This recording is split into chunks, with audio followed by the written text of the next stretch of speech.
ஆளுநரை குறை சொல்றதுக்கு இவங்களுக்கு அருகதை கிடையாது. ஏன்னா இது திராவிட மாடல் அரசாங்கம் வந்து ஒரு முட்டாள்தனமான அரசாங்கம். இதுக்கு முன்னாடி இவர்கள் எதிர்க்கட்சியாக இருக்கும்போது சட்டையை கிழிச்சிட்டு ஆளுநர் மாளிகைக்கு போய் நின்னவங்க தான். ஆனால் இப்போ வந்து என்ன கேட்பாங்க, ஆட்டுக்கு எதுக்கு தாடி, நாட்டுக்கு எதுக்கு ஆளுநர்லாம் கேட்பாங்க. ஆனால் இதே ஆளுநர்கிட்ட சட்டையை கிழிச்சிட்டு போய் நின்ன கதையெல்லாம் உண்டு. அதனால் இவங்களுக்கு தேவைன்னா ஒரு பேச்சு, தேவையில்லைன்னா ஒரு பேச்சு. முதலமைச்சர் வந்து தமிழ்நாட்டை நேசிக்கணும், இந்திய நாட்டை நேசிக்கணும், அதுக்கப்புறம் இதெல்லாம் பேசணும். ஏன்னா இவரே வந்து பார்த்தீங்கன்னா நம்ம நாட்டுக்கு எதிராக இருக்கக்கூடிய ஒரு முதல்வர். எப்போ அவர் தேசிய கீதத்தை இசைக்க அவர் அனுமதி கொடுக்கலையோ தொடர்ந்து 4 ஆண்டுகளாக. அதனால் அவர் இந்த ஆண்டோட இந்த 2026 தேர்தலே அவரை தொடச்சி நாட்டு மக்கள் வீட்டுக்கு அனுப்பிச்சிருவாங்க. கனிமொழி அவர்கள் சொல்கிறாங்க, இங்கே 401 வாக்குறுதிகளை திமுக அரசு நிறைவேற்றி விட்டது, இன்னும் மிச்சம் 101 வாக்குறுதி தான் இருக்குது. அந்த 101 வாக்குறுதியும் நிறைவேற்றப்படாததுக்கு காரணம் ஒன்றிய அரசு எங்களுக்கு காசு தரல, அதனால தான் அப்படின்ற. ஐயோ, தமிழ்நாட்டில் விதவைகள் எல்லாம் இருக்கிறார்களே அப்படின்னு இந்த பாப்பா கனிமொழி வந்து என்ன சொன்னாங்க, தேர்தலுக்கு முன்னாடி சொன்னாங்க. அதே மாதிரி கொடி பிடிச்சாங்க, போர்டு பிடிச்சாங்க, நாங்கள் ஆட்சிக்கு வந்தால் மதுவை ஒழிப்போம், நாங்கள் இப்போ கிழிச்சிட்டாங்க. அதே மாதிரி நாங்கள் ஆட்சிக்கு வந்தால் கேஸ் சிலிண்டர் விலையை குறைப்போனாங்க, அதை குறைச்சி தள்ளிட்டாங்க. நாங்கள் ஆட்சிக்கு வந்தால் பெட்ரோல் டீசல் விலையை குறைப்போனாங்க, அதையும் செஞ்சு கிழிச்சிட்டாங்க.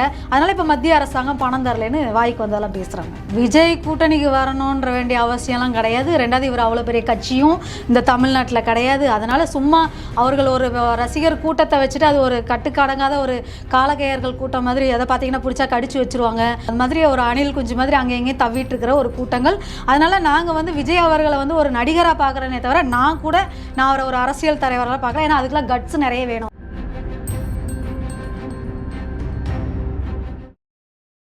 ரிப்போர்ட்ஸ் நோடியர்களுக்கு வணக்கம். இன்று நம்மோடு இணைந்திருக்கும் சிறப்பு விருந்தினர் பாஜகவின் மாநில செயற்குழு உறுப்பினர் திருமதி நிஷாராஜன் அவர்கள். வணக்கம்.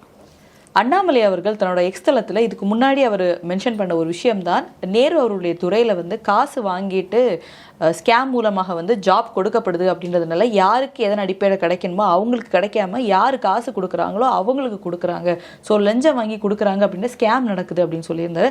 அன்னைக்கு அவர் வந்து அமைச்சர் பேரோ எதுவுமே வந்து மென்ஷன் பண்ணல. இன்னைக்கு அவர் வந்து இடி என்னென்ன இது போட்டிருக்கு, அதனால தமிழக அரசு முன் வந்து ஏன் நீங்கள் இன்னும் எஃப்ஐஆர் போடலை அப்படின்ற கேள்வியை முதலமைச்சரை நோக்கி எழுப்பியிருக்கார். இது பார்த்தீங்க அப்படின்னு சொன்னால் இந்த திராவிட மாடல் அரசாங்கமே அதே மாதிரி தான். ஏன்னா இது மாதிரி நம்ம இதுக்கு முன்னாடி ஒரு பதிவில் கூட நம்ம இதே ஊழல் பற்றி நம்ம பேசியிருக்கோம். ஊழலில் வந்து இவங்க தெளிச்சு போகிறாங்க. அதாவது ஒரு முதல் பட்டதாரியாக இருக்கட்டும், இல்லை ஒரு வீட்டிலேருந்து முதல்ல கஷ்டப்பட்டு படித்து வரக்கூடிய ஒரு தகுதியான நபருக்கு பணம் இல்லாத ஒரே காரணத்தினால பார்த்திங்கன்னா இந்த அரசு வேலைகள் வந்து மறுக்கப்படுறதுன்றது வந்து அவங்களோட வாழ்க்கையை இருட்டடிப்பு செய்யக்கூடியது. அப்போ இதை எந்த விதத்தில் ஏற்றுக்க முடியும்? இப்போ வந்து ஒருத்தவங்க தகுதி குறைவான ஒரு ஆளை நீங்கள் பணத்தை வாங்கிட்டு நீங்கள் அவங்கள பணியமர்த்தும் பொழுது அவன் வந்து நாட்டு மக்களுக்கு, ஏழை மக்களுக்கு அவன் எப்படி சேவை செய்வான்? அப்போ அவனோட மோட்டிவ் வந்து லஞ்சம் வாங்குறதா தான் இருக்கும். ஏன்னா லஞ்சத்தை கொடுத்து யார் பணியில் வர்றாங்களோ அவங்களோட பீரியடில் சம்பாதிக்க தான் பார்ப்பாங்களே தவிர மக்களுக்கு சேவை செய்கிற ஒரு எண்ணம் எப்படி வரும்? அப்போ லஞ்சத்தை வந்து இவர்கள் திராவிட மாடல் அரசாங்கத்தில் இருக்கிறவங்க லஞ்சம் வாங்குறாங்க. அதனால அதிகாரிகளும் லஞ்சம் வாங்குறதை இவங்க ஊக்குவிக்கிறாங்க. அதனால இது வந்து பார்த்தீங்கன்னா உண்மையாக படித்து வரக்கூடிய ஒரு ஏழை வீட்டு பிள்ளைங்களோட பார்த்தீங்கன்னா லைஃபே பாதிக்கும். ஏன்னா அந்த பிள்ளைங்களுக்கு கிடைக்க வேண்டிய ஒரு நியாயமான கோரிக்கை பணம் இல்லாத ஒரே காரணத்தினால நிராகரிப்பு செய்யப்படும். இது மாதிரியான குற்றச்சாட்டு திமுக மேலே வைக்கும்போது அவங்க சொல்கிற முக்கியமான விஷயம் என்ன அப்படின்னா, எலெக்ஷன் வரப்போகுது அப்படின்னா ஏன்னா இங்கே அதிமுக வந்து ஊழல் பண்ணலையே, இல்லை வேற கட்சி ஊழல் பண்ணலையே, அவங்க மேலே எதுவுமே வராமல் ஏன் திமுக மேலே வருது அப்படின்ட்டு இவங்க தான் வேணும்ட்டு இதை பண்ணுறாங்க. மத்திய அரசு மேலே தான் அந்த குற்றச்சாட்டை வைக்கிறாங்க. அதுதான் பார்த்தீங்கன்னா ஆளை கூட்டம் சேர்க்கறது. அதாவது அவன் பண்ணலையா இவன் பண்ணலையா, ஏன் நீ நேர்மையாயிரு, நீ ஏன் அவன் பண்ணலையா இவன் பண்ணலையா இவன் பண்ணலையா அவன் பண்ணலையா, ஓ அரசாங்கத்தை குறை சொல்லாத அளவுக்கு நீங்கள் ஆட்சி பண்ணுங்க. இன்றைக்கி நாட்டில் நரேந்திர மோடி அவர்களோட ஆட்சியில் ₹1 கூட ஊழல் இல்லாத ஆட்சி கொடுத்துட்ருக்கோம். அப்போ அந்த மாதிரி ஒரு வெளிப்படையான நிர்வாகத்தை கொடுங்க, ஒரு வெளிப்படையான ஊழல் இல்லாத ஒரு ஆட்சியை கொடுங்க. அரசு வேலைவாய்ப்புகளுக்கு வரக்கூடிய பிள்ளைங்களுக்கு வந்து நீங்கள் லஞ்சம் லாவணியம் வாங்காமல் வேலைவாய்ப்புகளை கொடுங்க, டிரான்ஸ்ஃபர் கொடுங்க, பணி நிரந்தரம் பண்ணுங்கள். அப்போது எல்லா இடத்துலையுமே நீங்கள் லாபம் பார்த்தீங்க அப்படின்னு சொன்னால் அந்த பணியில் வரக்கூடியவங்க எப்படி சேவை மனப்பான்மையோட மக்களுக்கு சேவை செய்வாங்க? ஏன்னா ஒரு அதிகாரிகிட்ட போய் நிற்கிறது வந்து ஏழைப்பாளைகள் தான் போய் நிற்கிறாங்க. அப்போ அவங்களுக்கு வந்து இவங்க எப்படி ஒரு ஆத்மார்த்தமாக ஒரு மனசார ஒரு வேலையை செய்ய முடியும்? ஏன்னா அவன் இத்தனை லட்சம் லஞ்சம் கொடுத்து வந்ததுனால. அதே மாதிரி லஞ்சம் கொடுக்கறதுக்கு பணம் இல்லாததுனால எத்தனையோ திறமையான பிள்ளைங்க இன்னைக்கு வெளியில் நிற்கிறாங்கல்ல. அப்போது இது வந்து அரசாங்கம் வந்து மிகப்பெரிய ஒரு தப்பு. அதே மாதிரி பார்த்தீங்க அப்படின்னு சொன்னால் இடியே வந்து இன்றைக்கி என்ன சொல்லியிருக்காங்க, என்ஃபோர்ஸ்மெண்ட் என்ன சொல்லியிருக்காங்க, வழக்கு பதிவு பண்ணுங்க அப்படின்னு சொல்லி இன்றைக்கி காவல்துறை எஃப்ஐஆர் போட சொல்லுங்கன்னு சொல்லியிருக்காங்க.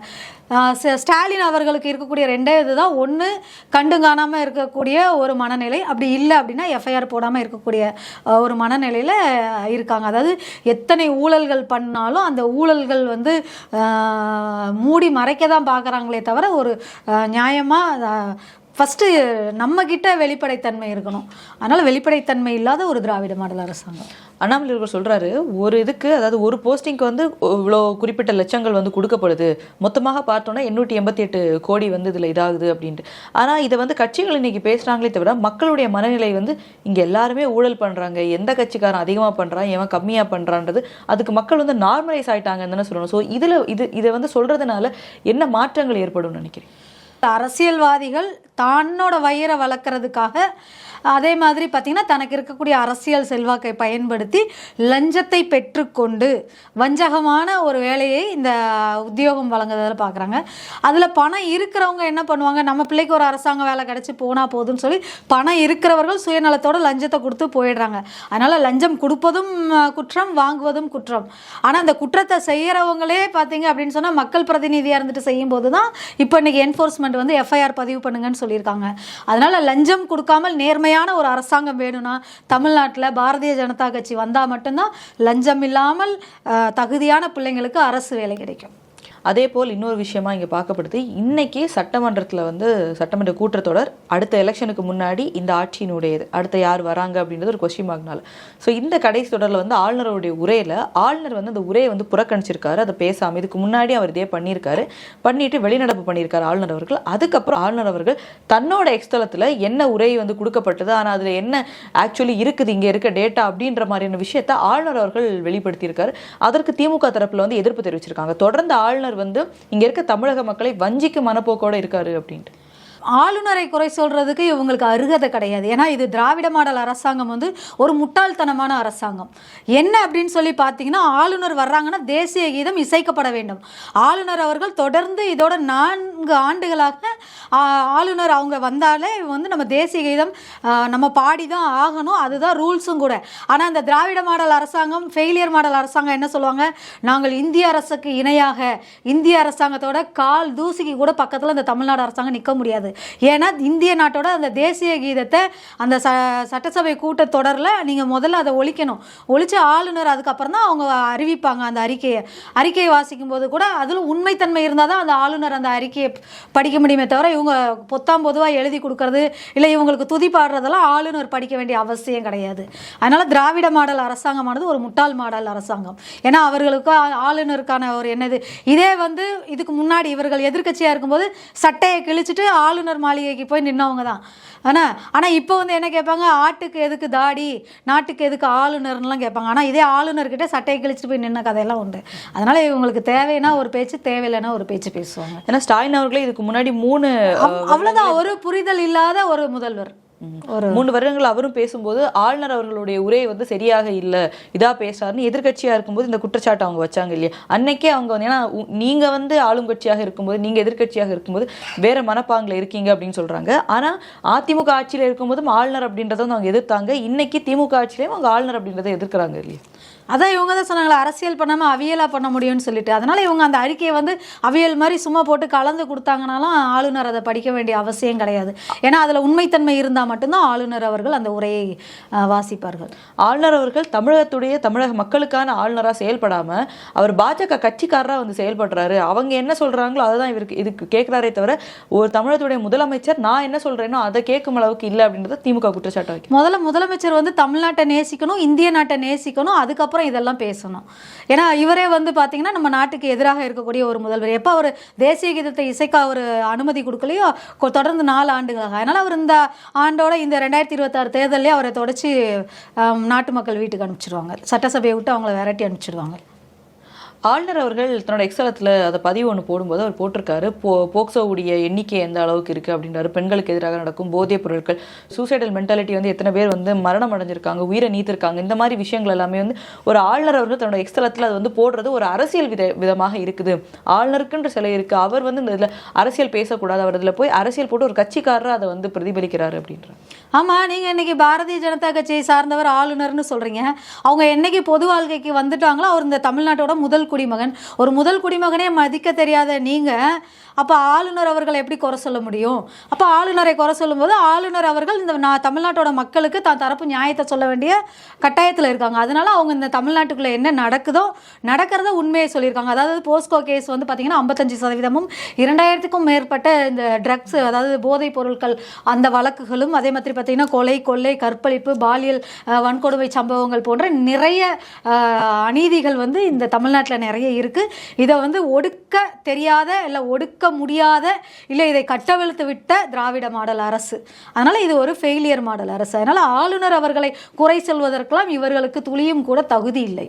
காளை மாடை வளர்க்குறவங்களுக்கு வந்து தேர்தல் அறிக்கையில் வந்து ஸ்டாலின் அவர்கள் சொல்லியிருந்த விஷயம், திமுக தரப்பில் காளை மாடை வந்து வளர்க்குறவங்களுக்கு வந்து மாதம் மெயின்டெனன்ஸுக்கு காசு கொடுக்கப்படும், அதே மாதிரி மாடுபிடி வீரர்களுக்கு அரசு வேலைகளில் வந்து முன்னுரிமை கொடுக்கப்படும் அப்படின்ற மாதிரி பல விஷயங்களை சொன்னாங்க. ஆனால் இன்னைக்கு வரைக்கும் அதை நிறைவேற்றவில்லை அப்படின்ட்டு திரும்பவும் அண்ணாமலை அவர்கள் ஒரு குற்றச்சாட்டு முன் வச்சிருக்காங்க. பொய் வாக்குறுதி, அதாவது இந்த வாக்குறுதிகள் பார்த்திங்கன்னா பொய்யான ஒரு வாக்குறுதி. அதாவது ஆளு லேது சூழு லேது, கொடுக்கு பேர் சோமசுந்தரம்னு சொன்ன மாதிரி பார்த்திங்கன்னா வாய்க்கு வந்தபடியான பொய்யான வாக்குறுதிகளை இவர்கள் கொடுத்துட்ருக்காங்க. அதாவது இவங்க வந்து சட்டசபையில் நிறைவேற்ற அந்த 110 விதியின் கீழே இது பண்ணின அந்த திட்டங்களை கூட கைவிட்டிருக்காங்க, நிறைய திட்டங்களை கைவிட்டிருக்காங்க. அதே மாதிரி பார்த்திங்கன்னா இந்த வாக்குறுதிகள் கொடுத்தது பார்த்திங்கன்னு சொன்னால் காளை மாடு வளர்ப்பவர்களுக்கு 1000 ரூபாய் தரணும். இன்றைக்கி நீங்கள் ஆட்சிக்கு வந்து எத்தனை வருஷங்கள் ஆச்சு? 4.25 வருஷம் ஆகி போயிடுச்சு. இந்த 4.25 வருஷத்துலேயும் இது வரைக்கும் அவங்களுக்கு அந்த 1000 ரூபாய் இவங்க கொடுக்கல. அதே மாதிரி பார்த்திங்கன்னா மாடுபிடி வீரர்களுக்கு பார்த்திங்கன்னா கால்நடை பராமரிப்பு துறையில் வந்து இவங்க அரசு பணி தரோம் அப்படின்னு சொல்லி அந்த வீரர்களுக்கு இவங்க சொல்லியிருக்காங்க. அதுவும் வெற்று வாக்குறுதி தான். ஏன்னா கொடுக்கணும்னு நினச்சிருந்தா இவங்க 1000 ரூபாயை கொடுத்துருக்கணும். ஏன்னா 4 ஆண்டுகளுக்கு முன்னாடி சொன்னது, தேர்தல் வாக்குறுதியில் சொன்னது, 2021 தேர்தல் வாக்குறுதியில் சொன்ன வாக்குறுதியே இன்னும் நிறைவேற்றலை. அப்போ இப்போ வீட்டுக்கு போகிற நேரத்தில் நீங்கள் வாக்குறுதி கொடுத்துட்டு போகிறீங்கன்னா அதை எப்படி நிறைவேற்ற முடியும்? அதனால் அது வந்து காற்றுல பறக்க விட்ட ஒரு பிடிமானம் இல்லாத ஒரு பட்டம், நூலருந்த பட்டம். அது மட்டும் இல்லாமல் பார்த்தீங்க அப்படின்னு சொன்னால் இப்போ பார்த்தீங்கன்னா தூய்மை பணியாளர்களாக இருக்கட்டும், அவர்களுக்கு பணி நிரந்தரம் செய்யலை. மருத்துவ மாணவர் ஒப்பந்த மருத்துவர்களுக்கு பணி நிரந்தரம் பண்ணலை, ஒப்பந்த செவிலியர்களுக்கு பணி நிரந்தரம் பண்ணலை, பகுதி நேர ஆசிரியர்களுக்கு இன்றைக்கி அவங்க போராட்டம் பண்ணிட்டு இருக்காங்க, அவங்களுக்கு பணி நிரந்தரம் பண்ணலை.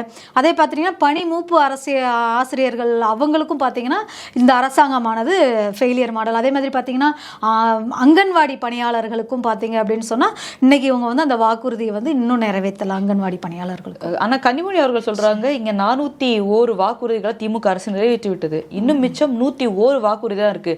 அந்த 101 வாக்குறுதியும் நிறைவேற்றப்படாததுக்கு காரணம் ஒன்றிய அரசு எங்களுக்கு காசு தரல, அதனாலதான் அப்படின்றாங்க. எப்படி இவங்க சாராய ஆலை நடத்துறதுக்கு ஒன்றிய அரசு காசு தரலையா? இல்லை நாங்கள் மதுவிலக்கை கொண்டுட்டு வரோம்னு சொல்லிட்டு போர்டு பிடிச்சிட்டு இருந்தாங்களே அதுக்கு ஒன்றிய அரசு வந்து இவங்களை எதுவும் செய்யாதேன்னு சொல்லிச்சா? அதனால் இவர்கள் போய் வாக்குறுதிகளை கொடுத்துட்டு சும்மா ஒன்றிய அரசு பணம் தரலன்னு சொன்னால் இங்கேயே இத்தனை கோடி கொள்ளையடிச்சு வச்சுருக்காங்களே, ஒன்றிய அரசு உங்களுக்கு அதிகமான நிதியை இந்த தமிழ்நாட்டுக்கு கொடுத்துருக்குறாங்க. அதனால் வாங்கி தின்னுட்டு வாய்க்கு வந்ததெல்லாம் பேசக்கூடாது. அதே மாதிரி பொய்யான வாக்குறுதிகளையும் கொடுக்கக்கூடாது. ஐயோ தமிழ்நாட்டில் விதவைகள் எல்லாம் இருக்கிறார்களே அப்படின்னு இந்த பாப்பா கனிமொழி வந்து என்ன சொன்னாங்க, தேர்தலுக்கு முன்னாடி சொன்னாங்க. அதே மாதிரி கொடி பிடிச்சாங்க, போர்டு பிடிச்சாங்க, நாங்கள் ஆட்சிக்கு வந்தால் மதுவை ஒழிப்போம் நாங்கள், இப்போ கிழிச்சிட்டாங்க. அதே மாதிரி நாங்கள் ஆட்சிக்கு வந்தால் கேஸ் சிலிண்டர் விலையை குறைப்போம் நாங்கள், அதை குறைச்சி தள்ளிட்டாங்க. நாங்கள் ஆட்சிக்கு வந்தால் பெட்ரோல் டீசல் விலையை குறைப்போம் நாங்கள், அதையும் செஞ்சு கிழிச்சிட்டாங்க. அதனால் இப்போ மத்திய அரசாங்கம் பணம் தரலன்னு வாய்க்கு வந்தாலும் பேசுகிறாங்க.